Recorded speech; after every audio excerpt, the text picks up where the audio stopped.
Assalamualaikum warahmatullahi wabarakatuh. Bismillahirrahmanirrahim. Alhamdulillahirabbil alamin. Arrahmanirrahim. Wassalatu wassalamu ala sayyidil mursalin wa ala alihi wa ashabi ajma'in, amma ba'du. Sahabat dan online yang dirahmati Allah, alhamdulillah kita bertemu kembali di dalam pengajian rutin kitab Mabadi Usulil Fiqhi wa Qawaidihi ala Madhabis Syafi'i.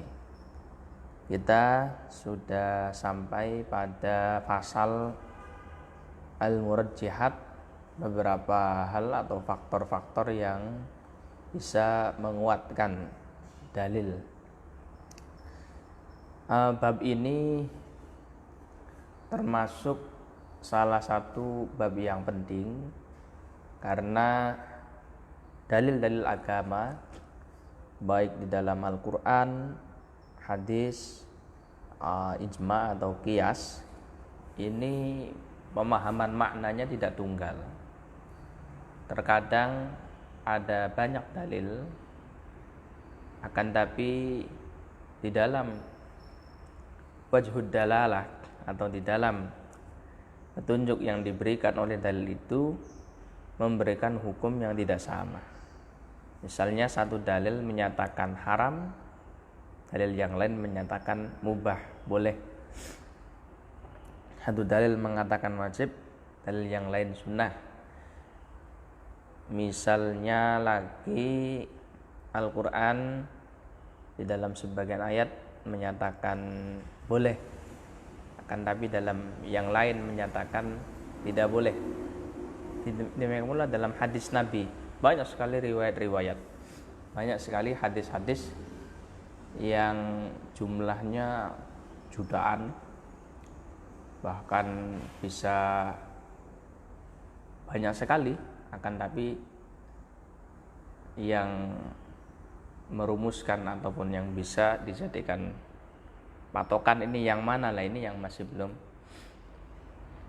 perlu untuk dijelaskan bagaimana teorinya, bagaimana cara menyikapi ataupun apa saja faktor-faktor yang bisa memilih di antara dalil-dalil itu.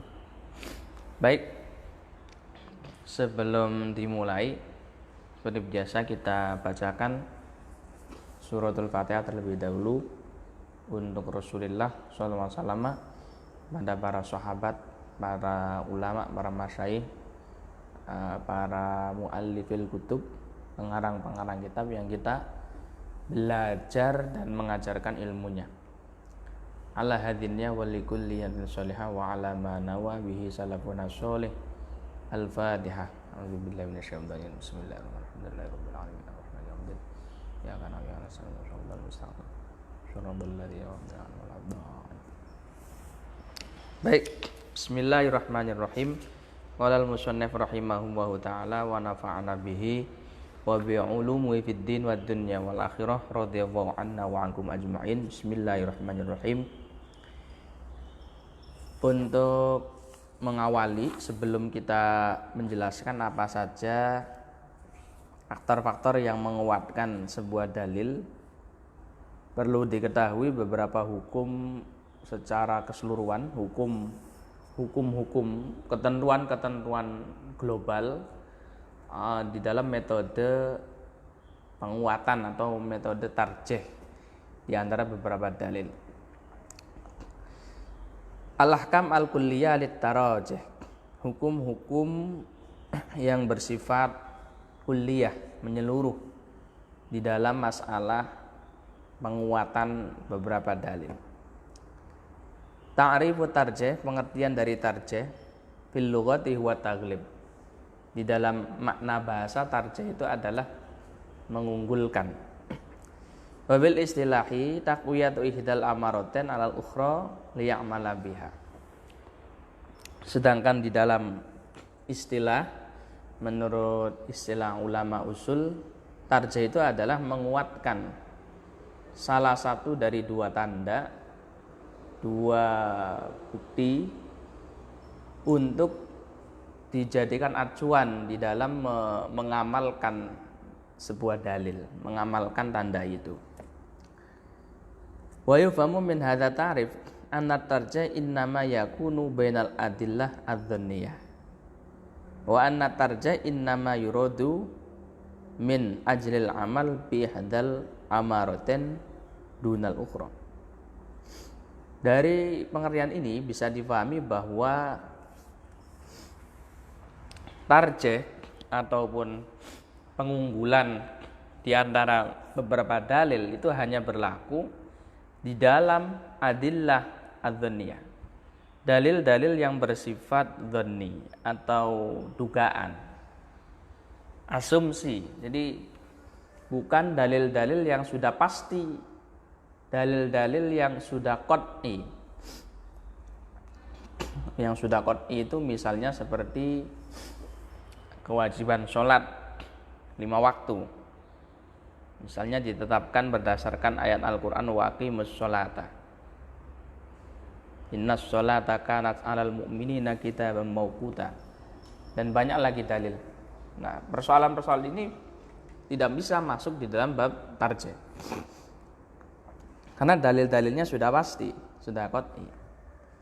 Nah, sasaran ataupun sebuah objek dari teori tarjih ini hanya ada pada dalil-dalil yang bersifat asumsi dhonni. Misalnya khobar ahad, hadis yang diriwayatkan oleh perseorangan bertentangan dengan hadis yang lain. Nah, ini baru masuk di dalam bab tarjih.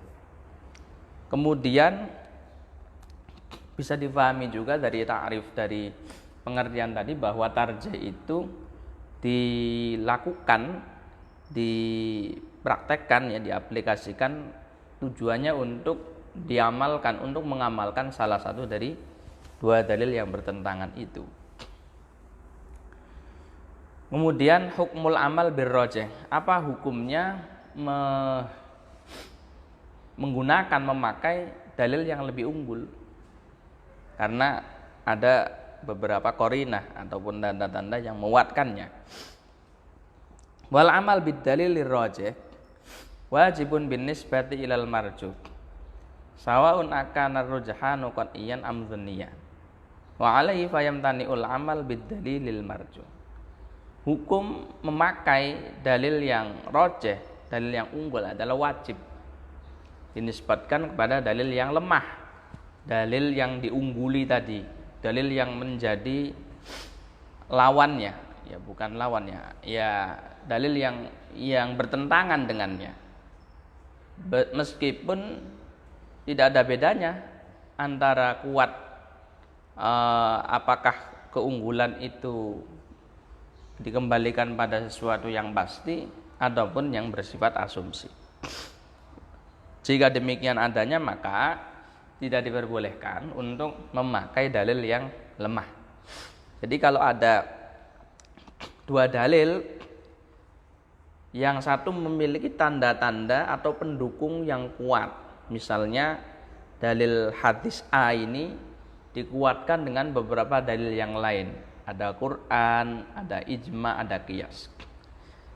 Kemudian dalil yang hadis B ini lemah sekali pendukungnya, mungkin misalnya riwayatnya lemah, maka mengamalkan hadis A yang banyak pendukungnya dan riwayatnya itu jelas, riwayatnya itu kuat, ini adalah sesuatu yang wajib dan tidak boleh memakai dalil yang lemah B itu.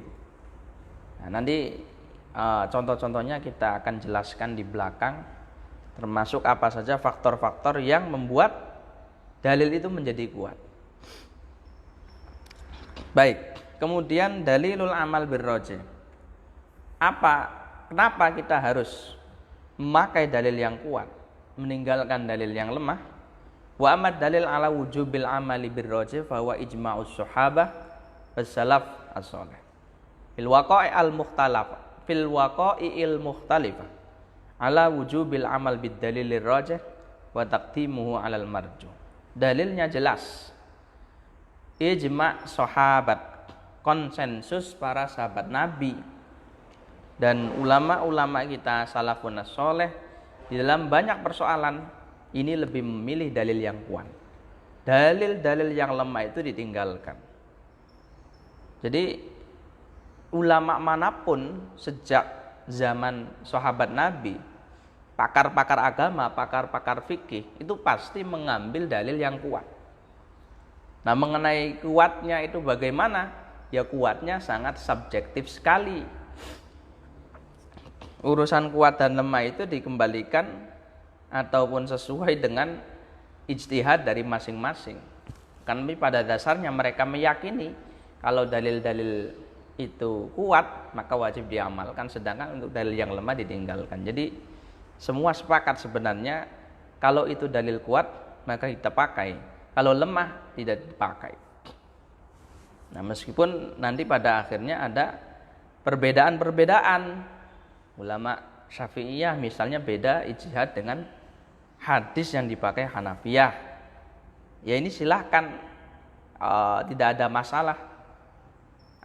Mereka tetap pada dasarnya sepakat apa yang mereka rumuskan, dalil mana yang mereka pakai adalah dalil yang kuat menurut mereka. Baik, contohnya mengunggulkan atau memilih salah satu dalil, memakai dalil yang kuat. Misalnya para sahabat ini mendahulukan hadisnya Sayyidah Aisyah dalam masalah kewajiban mandi. Kewajiban mandi ketika ada hubungan badan antara laki-laki dan perempuan, dua alat vital bertemu, baik itu mengeluarkan sperma atau tidak, maka wajib mandi. Ini hadis, salah satu hadis Nabi demikian. Jadi idzal taqal khitanani faqad wajabal ghuslu. Kalau dua alat vital itu bertemu maka wajib untuk mandi janabat. Ada hadis lain dari sahabat Abu Hurairah, innamal ma'u minal ma'. Jadi kewajiban mandi itu kalau sampai hanya bisa wajib mandi kalau sampai keluar sperma. Nah, hadis ini bertentangan dalam satu kasus, bagaimana kalau hubungan badan itu tidak sampai mengeluarkan sperma, apakah tetap berkewajiban mandi? Kalau mengikuti hadis Sayyidah Aisyah bahwa dua alat vital bertemu maka sudah wajib mandi, maka wajib mandi meskipun tidak keluar sperma. Tapi kalau mengikuti hadis Abi Hurairah, innamal ma'u minal ma', kewajiban mandi hanya ketika keluar sperma, maka mestinya ini tidak wajib. Lalu mana yang dikuatkan, mana yang lebih dipilih? Ternyata para sahabat memilih hadisnya Aisyah, dinyatakan lebih kuat, lebih punya sisi keunggulan. Mengapa? Karena Sayyidah Aisyah yang mengetahui persis, yang lebih mengetahui keseharian Nabi. Kapan itu Nabi itu melakukan mandi janabat, kapan tidak melakukan. Maka dari sudut pandang ini hadisnya Sayyidah Aisyah dipilih, sehingga kesimpulan fikihnya orang yang berhubungan badan laki-laki perempuan, baik itu keluar sperma atau tidak, maka wajib untuk mandi janabat. Baik, kemudian sub yang keempat, al amal bid dalilaini walau min wajhin aula min ihmali ahadihima. Bahwa memakai atau menggunakan dua dalil meskipun dari satu sudut pandang itu lebih baik daripada meninggalkannya secara keseluruhan. Jadi maksudnya begini, teori tarjih ataupun penguatan dalil dengan beberapa metode yang ada, kemudian dalil itu dinyatakan kuat, kemudian konsekuensinya dalil yang lain yang lemah itu ditinggalkan, ini dilakukan hanya ketika darurat, ketika mendesak, alternatif terakhir. Andaikan dalil-dalil yang bertentangan itu tidak bisa disatukan, tidak bisa dikompromikan antara satu dengan yang lain, sehingga kalau masih mungkin mengarahkan, atau istilahnya pakar usul itu adalah menjam'u, mengkompromikan dalil-dalil yang bertentangan itu, maka itu lebih baik, maka itu harus ditempuh sebelum meninggalkan yang lain. Jadi teori tarjih ini merupakan tahap terakhir. Jadi tidak boleh kita itu mudah-mudah untuk melakukan tarjih. Ini saya memakai dalil ini meninggalkan yang lain. Tapi perlu ada kajian analisa yang serius. Apakah masih mungkin untuk dipertemukan di antara dalil-dalil itu? Nah, sehingga kalau masih mungkin untuk dipertemukan, meskipun titik temu itu hanya ada dalam satu sudut pandang, maka itu wajib dilakukan. Contohnya ini ya, contohnya misalnya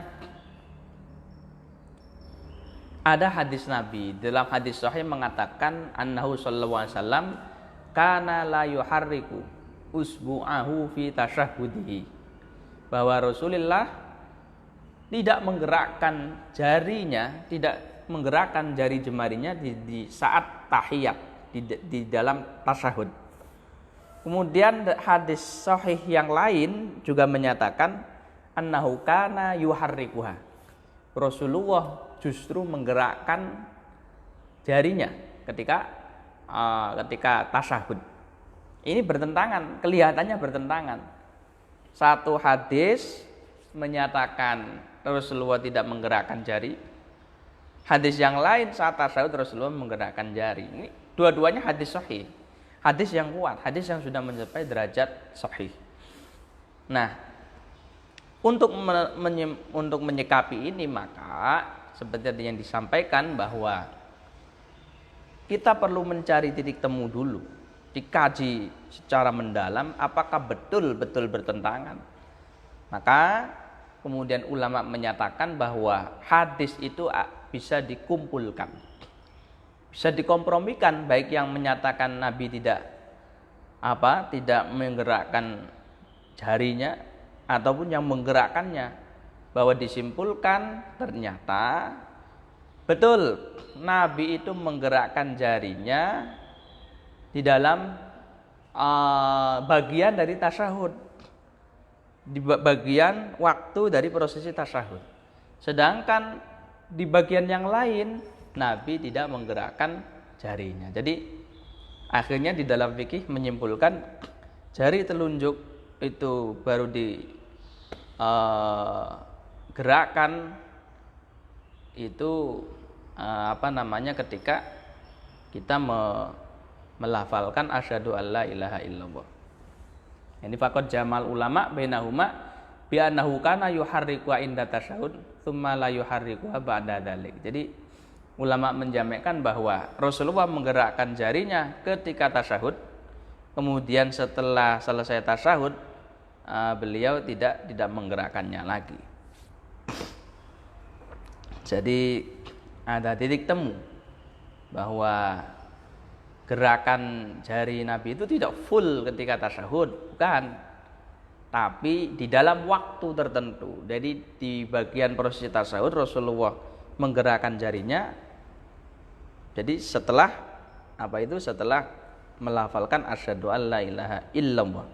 Kemudian untuk sebelumnya di bagian prosesi tasyahud Rasulullah tidak menggerakkan jarinya. Baik, itu adalah contoh mengkompromikan dua dalil sebelum betul-betul kita nyatakan tidak bisa disatukan.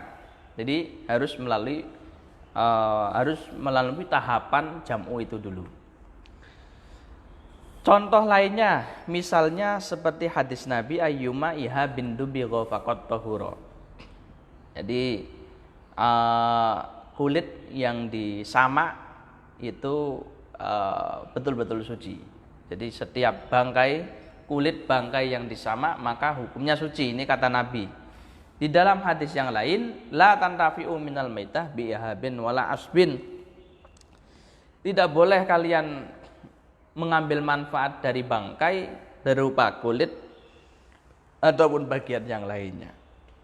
Ini bertentangan, bagaimana kita mengkompromikan dua hadis ini. Jadi satu pertanyaannya adalah bagaimana ketika kulit bangkai itu sudah disamak, apakah boleh kita manfaatkan, apakah itu sudah dinyatakan suci? Kalau mengikuti hadis yang pertama ayyuma iha bin dubigha faqad tahura bisa. Karena Nabi sudah jelas menyatakan setiap kulit bangkai yang disamak maka akan menjadi suci. Tapi kalau mengikuti hadis yang kedua, la tantafi'u minal maita bi ihabin, tidak boleh mengambil manfaat dari bangkai berupa kulitnya, maka kelihatannya makna zahirnya lahirnya tidak bisa memanfaatkan kulit bangkai itu. Nah, ternyata ulama menjamakkan, mengkompromikan bahwa hadis yang kedua tadi, larangan mengambil manfaat dari kulit bangkai itu konteksnya ketika belum disamak. Akan tapi kalau sudah disamak, kalau sudah didaberu, maka hukumnya boleh, hukumnya suci. Baik, itu poin yang keempat. Kemudian poin yang selanjutnya, catatan penting dalam tarjih, ta'arudun nassaini ma ta'akhuri ahadihima wa adamihi. Dua nas atau dua teks agama yang bertentangan, besertaan salah satu lebih akhir turunnya daripada yang lain ataupun tidak lebih akhir.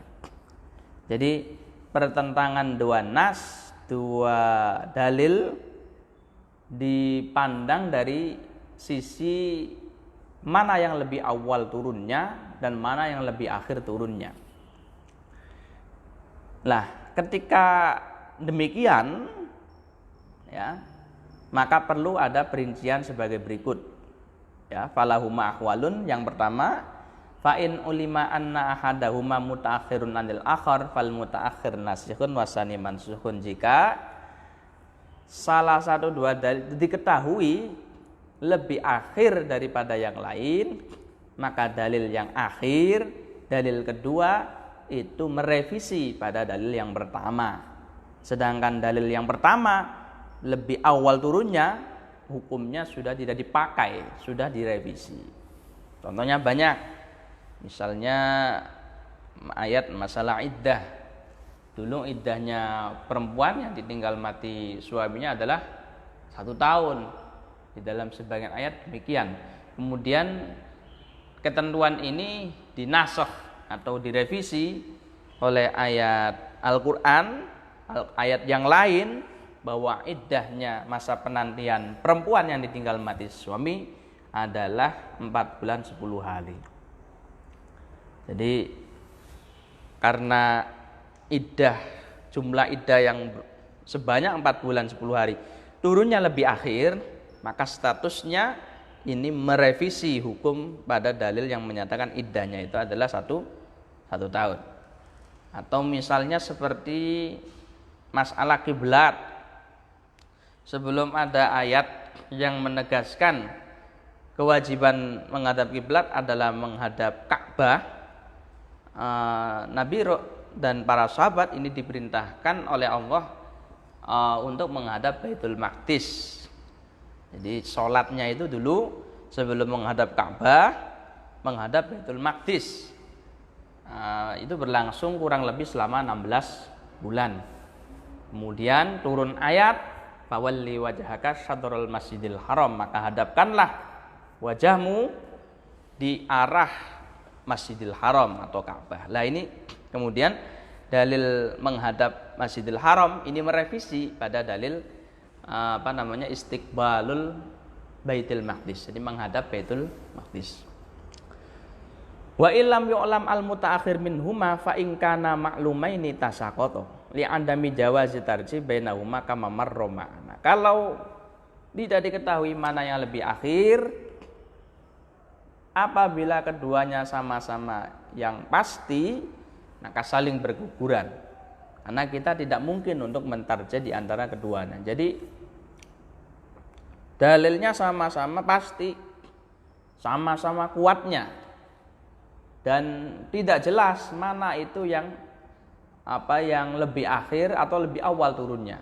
Dari sekian riwayat belum ada ditemukan data yang kokoh atau data yang kuat mana yang lebih awal turunnya. Nah, kalau demikian tasaqata, dua dalil itu berguguran. Artinya apa? Artinya di dalam urusan itu tidak bisa untuk dipecahkan mana itu yang dipakai. Kemudian yang ketiga, Wa in kana madzunaini laja'na ila tarjih fa in amkana wa illa fatakhyir bainahuma. Kalau dua dalil itu bersifat asumsi atau bersifat dzon, jadi dalilnya tidak ada yang qat'i, dua-duanya pasti, maka yang langkah yang ditempuh selanjutnya adalah tarjih. Jadi tarjih atau memilih menguatkan salah satu dalil dan meninggalkan dalil yang lemah. Itu kalau memungkinkan tarjih. Kalau tidak mungkin fatakhiru bainahuma, maka bisa dipilih. Dua dalil itu bisa dipakai semuanya meskipun itu bertentangan. Baik. Kemudian yang keempat, wa in kana ahaduma qat'iyan wal akharu dzanniyan rujjiha al qat'i ala dzanni. Kalau salah satu dalil itu yang satu adalah qat'i pasti yakin, sedangkan dalil yang lainnya ini hanya bersifat dzanni asumsi, maka kita lebih mengunggulkan dalil yang pasti. Jadi ketika ada pertentangan antara yang pasti, antara yang qat'i dan yang dzanni, maka kita mengambil yang pasti. Kalau yang masih bersifat sangkaan, yang bersifat asumsi, tidak bisa kita terima itu. Baik. Kemudian wa in kana ahaduma khassa mutlaqan minal akhar rujja al khass al am wa umila bihi. Kalau salah satu dalil itu lebih khusus daripada yang lain, maka dalil yang khusus itu lebih diunggulkan daripada dalil yang umum. Nah, ini masuk dalam teori yang sudah kita jelaskan di beberapa pertemuan sebelumnya, yaitu masalah tentang at-takhsis ya. Jadi mengkhususkan dalil am, dalil khas, metode pengkhususan, pembatasan makna, pembatasan dalalah yang ditujukan oleh dalil yang am. Nah, kita ambil yang am, jadi yang am itu kemudian diarahkan pada yang khusus. Jadi misalnya dulu kita contohkan masalah ini seperti di dalam ayat tolak, perceraian. Jadi ketika istri itu ditolak oleh suaminya, maka iddahnya adalah 3 kali sucian. Wal mutallaqatu yatarabbasna bi anfusihinna thalathata quru. Jadi wanita-wanita yang dicerai dia menanti masa iddahnya selama 3 kali sucian. Ini umum. Pemahaman maknanya al-mutallaqat, karena ini adalah bagian dari sighat am, jamak yang dimarifatkan dengan al, maka berlaku umum siapapun wanita yang tertolak. Apakah wanita itu hamil, apakah wanita itu tidak hamil, maka mutlak. Kelihatannya seperti itu. Akan tapi ada dalil lain yang menyatakan kalau wanita itu hamil, maka masa iddahnya adalah ditunggu sampai dia melahirkan. Wa ulatul ahmali ajaluhunna ayyadhna hamlahunna. Wanita-wanita hamil masa iddahnya adalah sampai dia tuntas melahirkan. Nah, ini bagaimana ketika ada wanita hamil dicerai oleh suaminya? Iddahnya berapa? Kalau mengikuti wal mutallaqatu yatarabbasna, semestinya adalah 3 kali sucian. Tidak perlu lama-lama menunggu sampai dia melahirkan. Tapi kalau mengikuti wa ulatul ahmali ay ajaluhunna ayyadhna hamlahunna, maka sampai dia melahirkan. Nah, maka ulama menyimpulkan lebih mendahulukan dalil yang khusus. Jadi dalil perempuan yang hamil itu lebih khusus, karena tidak setiap yang ditolak itu hamil. Maka lebih khusus untuk wanita yang ditolak dalam keadaan hamil, maka masa iddahnya, masa penantiannya adalah sampai dia melahirkan. Nah, ini teori al-am wal khas ya, teori taksis. Jadi pengertian dari am itu dibatasi, tidak semutlak itu, tidak segeneral itu. Khusus ada beberapa persoalan tertentu yang tidak masuk dalam cakupan hukum-hukumnya am. Baik. Kemudian wa in kana bainahuma umumun wa khususun min wajhin wa huma alladzan yajtami'ani fi suratin wa yanfarid kullu minhuma 'anil akhar fi surah al hayawan wal abyad Fa innahuma yajtami'ani fil hayawanil abyad wa yanfaridul hayawan bil hayawanil aswad wa yanfaridul abyad bil jussi wal salji masalan wa bi hadhil hal yutlabu atarji bainahuma li annahu laisa taqdimu khususya hadimal akhar bi aula minal aksi. Kalau keduanya sama-sama umum, sama-sama memiliki kekhususan, dikatakan umum semuanya tidak, dikatakan khusus semuanya tidak, karena masing-masing dua dalil punya nilai khusus, punya nilai umum. Misalnya di sini contohnya seperti perbandingan antara hayawan, binatang dengan warna putih. Ini adalah dua perkara yang tidak bisa kita katakan umum semuanya atau khusus semuanya. Binatang dan warna putih, mungkin bisa saja dua itu bertemu. Misalnya ada binatang juga warna putih, seperti kambing domba. Ini binatang sekaligus putih. Akan tapi bisa dalam salah satu persoalan putih itu bukan binatang seperti tembok atau baju putih. Maka lebih khusus dalam kasus itu. Nah, bisa saja binatang itu lebih khusus daripada putih. Misalnya binatang yang tidak berwarna putih, tidak berkulit putih. Seperti misalnya ikan lele, dia tidak putih.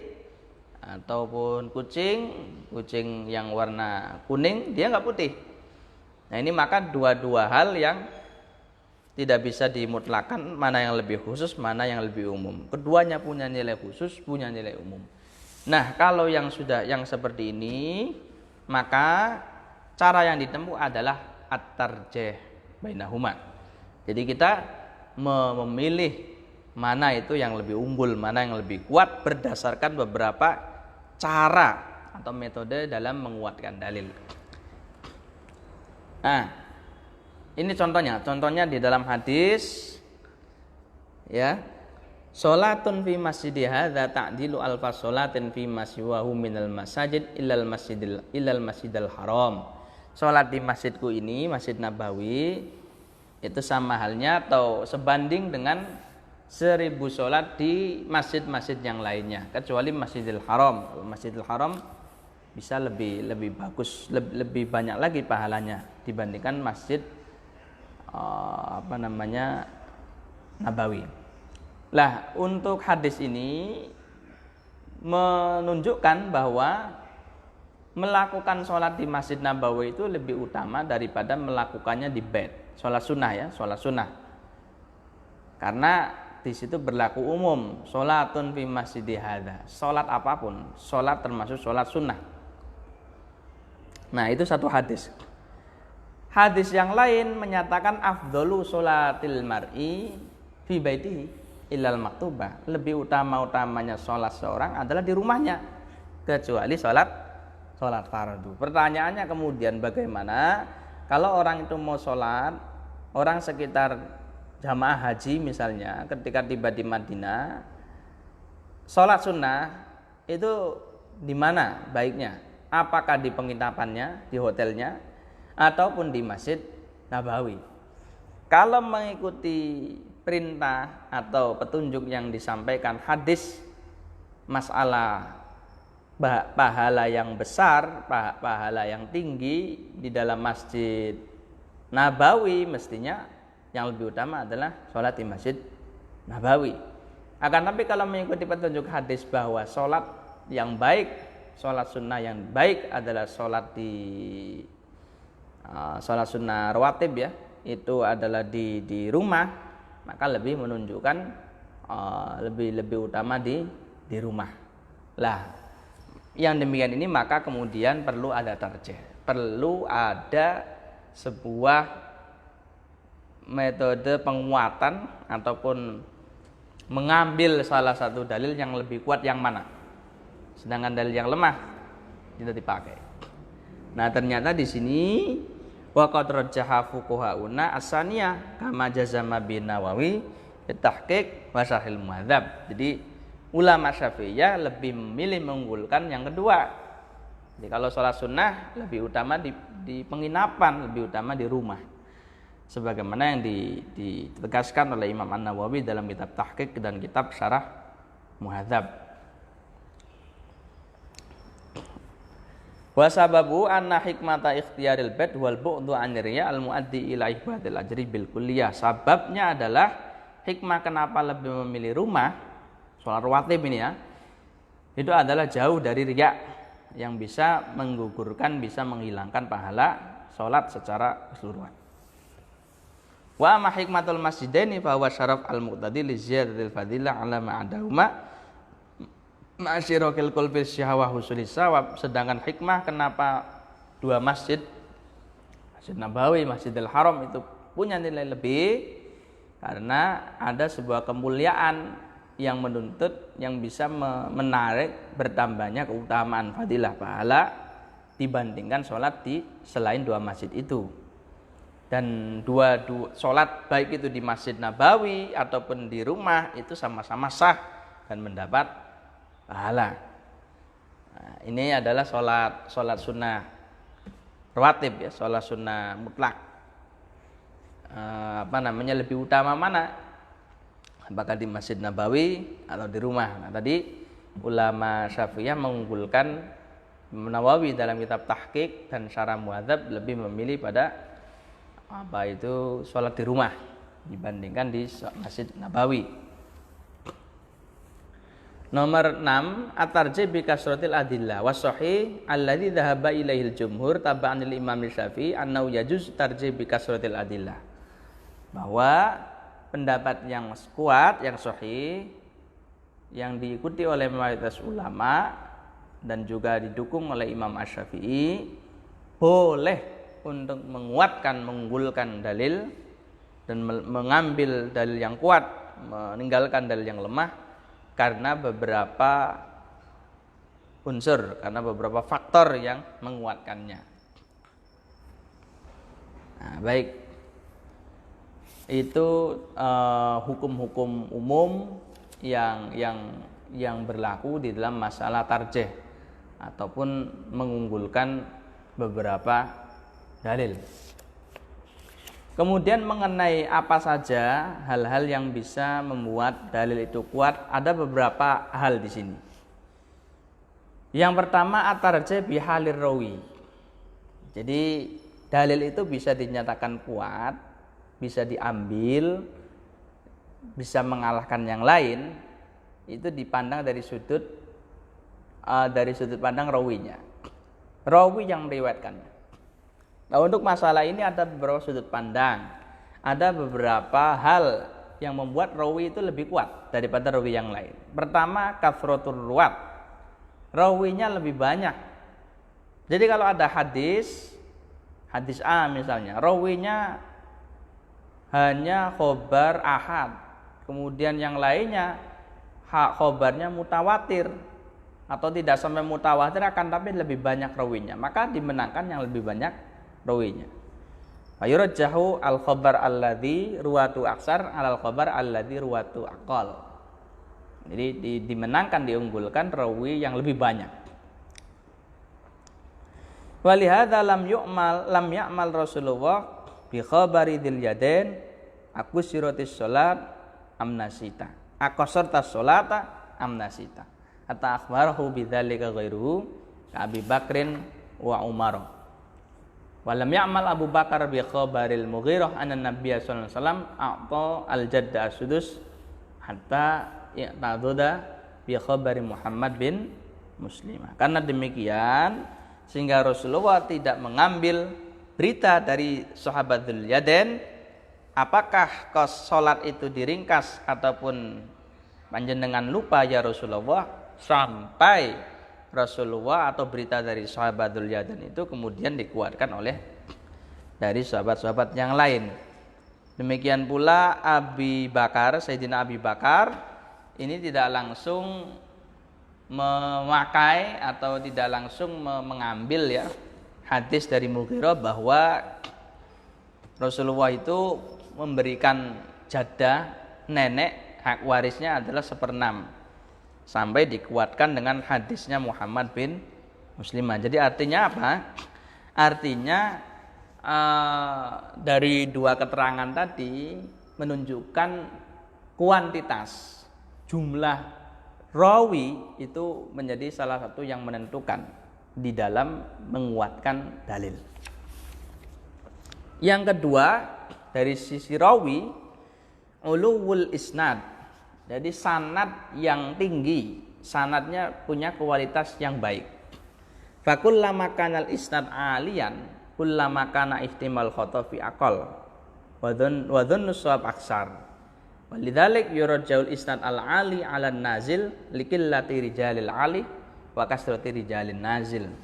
Setiap kali sanad itu, ketika sanad itu semakin baik, semakin tinggi, maka kemungkinan salahnya, kemungkinan kelirunya itu semakin tipis dan lebih dekat untuk meyakini kebenarannya. Kemudian jadi kalau ada hadis yang kualitas sanadnya itu ali, yang satu itu sanadnya adalah nazil, sanadnya lemah, maka lebih dikuatkan yang sanad yang ali, sanad yang kuat. Yang ketiga fiqhur rawi. Rawinya lebih mengerti ilmu fikih. Fayuqaddamu al-khabar alladzi yakunu rawihi faqihan al-khabar alladzi yakunu rawi amiyan, dimenangkan hadis yang diriwayatkan oleh rawi yang faqih daripada rawi yang tidak faqih.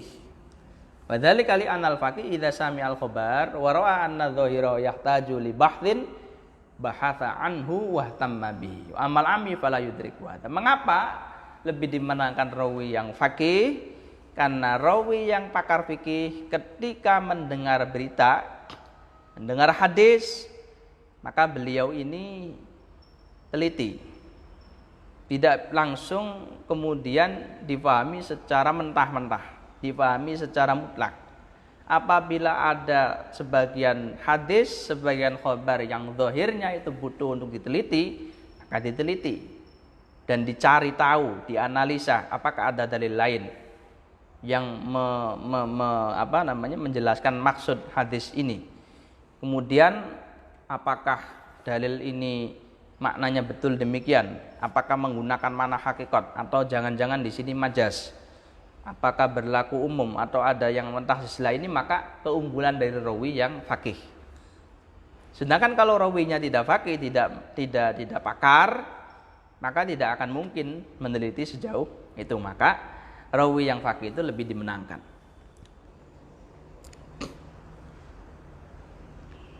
Fasiqah biqaulil faqih akbaru minasiqah biqaulil ami. Maka mempercayai, mengambil percaya ataupun sisi keunggulan rawi yang faqih itu lebih utama, lebih terpercaya daripada rawi yang tidak faqih.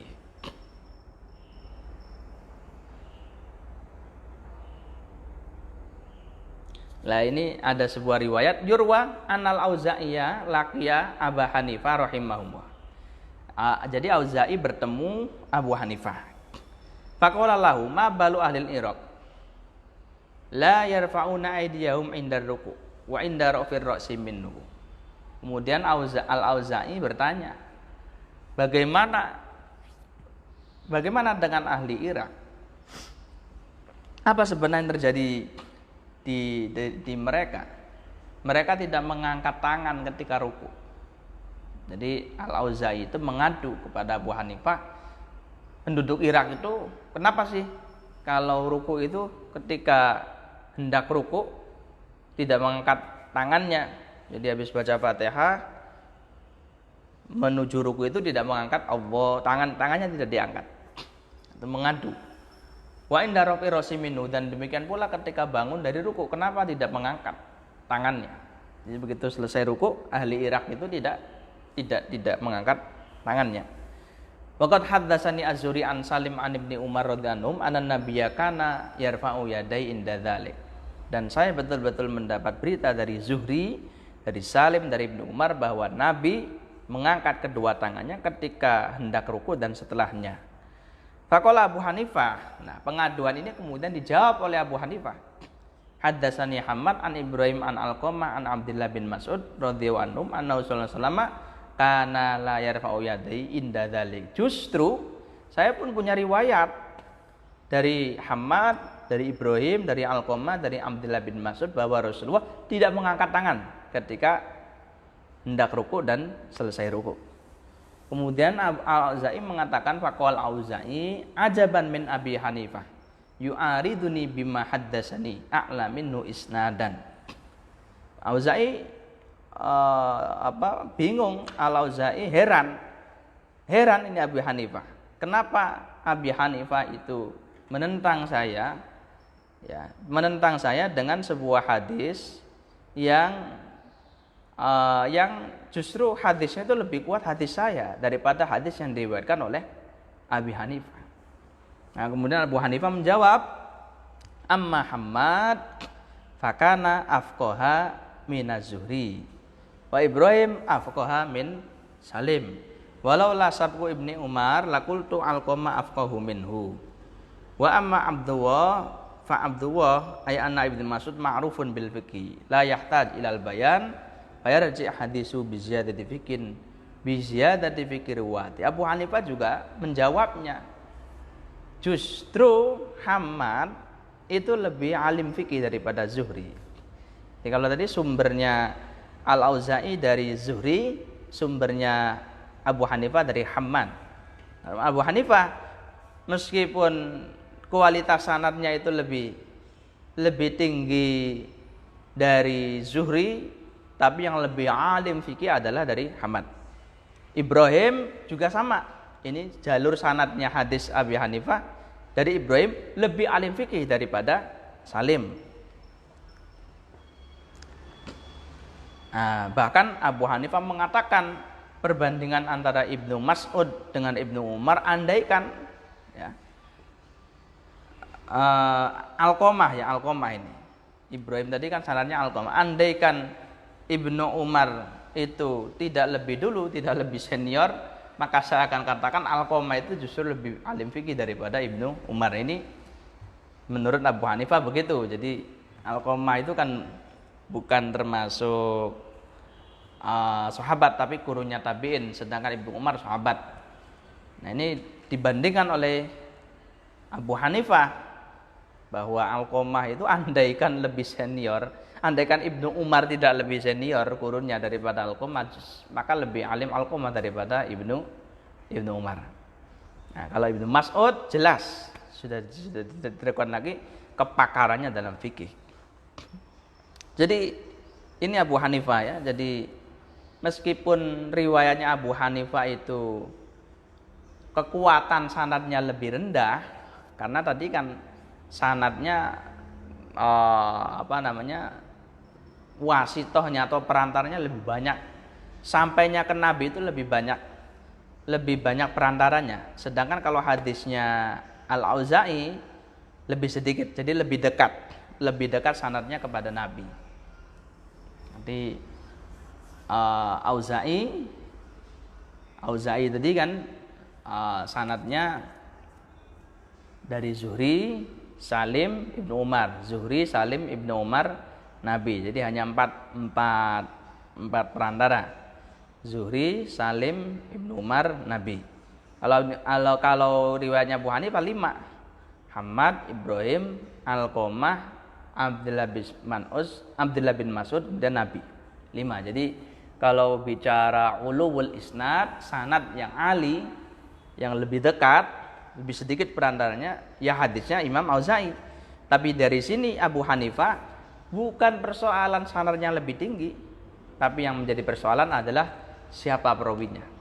Rawinya yang lebih alim fikih itu bisa kita terima, bisa lebih unggul daripada yang lainnya.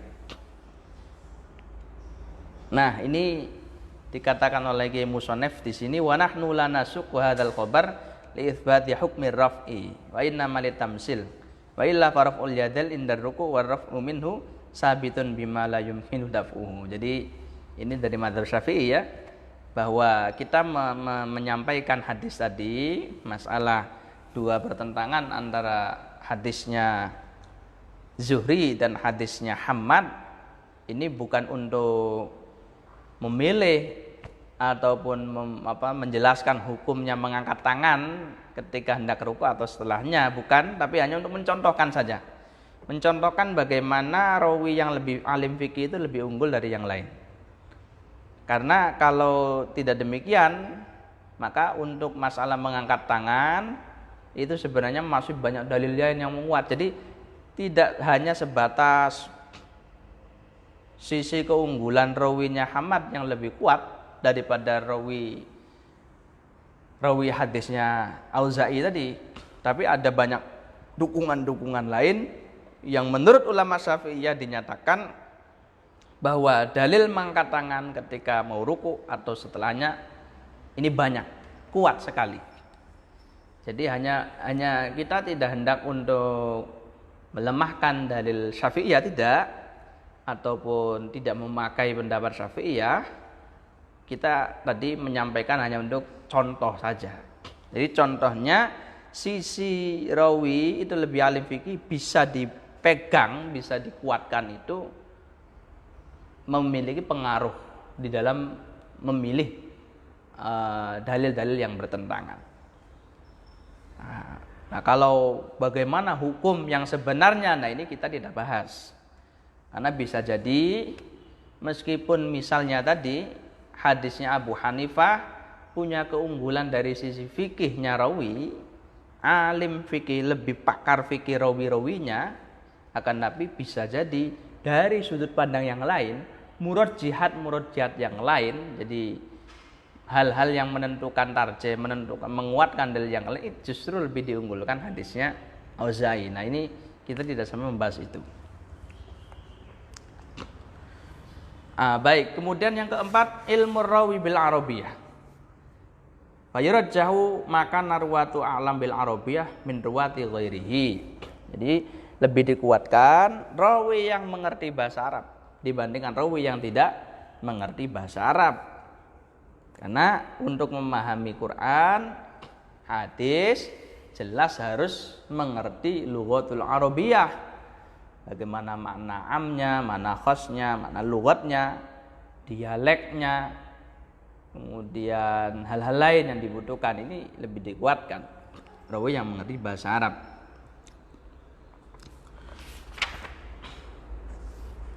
Kemudian yang kelima, husnul i'tiqad. Hayurajjahu maka narawihi sunniyan ala maka narawihi mu'taziliyan aw rafidiyan aw ghairu dzalik minal farqil lati tuqbalu riwayatu al jumlah. Rawi yang akidahnya benar, akidahnya lurus, itu lebih diunggulkan daripada rawi-rawi yang menyimpang. Jadi kalau rawi Ahlussunnah wal Jamaah dengan rawi misalnya Khawarij, maka yang dimenangkan adalah rawi yang Ahlussunnah wal Jamaah. Itu husnul i'tiqad. Baik, barangkali itu dulu yang dapat kami sampaikan. Masih ada banyak lagi murajjihat atau hal-hal faktor-faktor lain yang mengunggulkan dalil, kita akan sampaikan di pertemuan selanjutnya. Dari kami kurang lebihnya mohon maaf. Wallahul muwaffiq ila aqwamit thoriq. Wassalamualaikum warahmatullahi wabarakatuh.